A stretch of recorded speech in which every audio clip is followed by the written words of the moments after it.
विधानसभा अध्यक्षाची निवड ही मुंबईच्या अधिवेशनातून आम्ही करू, कारण नियमच असा आहे की शपथ झाल्यानंतर अध्यक्षाची निवड करावी लागते. अध्यक्षांच्या निवडीनंतर राज्यपालांचं अभिभाषण करावं लागतं. त्यामुळे ती सगळी प्रोसेस आताच आम्ही मंत्रिमंडळाने शिफारस करून राज्यपालांना पाठवलेली आहे की 7, 8 आणि 9 या 3 दिवसात ही शपथ घ्यावी.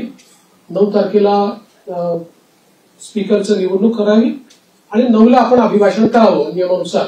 अशा प्रकारची शिफारस आता मंत्रिमंडळाने माननीय राज्यपालांना पाठवली. विस्ताराच्या संदर्भात मला असं वाटतं की जवळपास आमची प्रक्रिया झालेली आहे.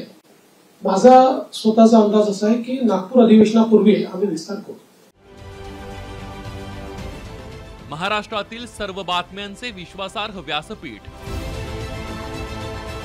सकाळच्या सर्व सोशल मीडिया प्लॅटफॉर्मला लाईक, फॉलो आणि सबस्क्राईब करा. तसंच सर्व नोटिफिकेशनसाठी बेल आयकॉन प्रेस करायला विसरू नका.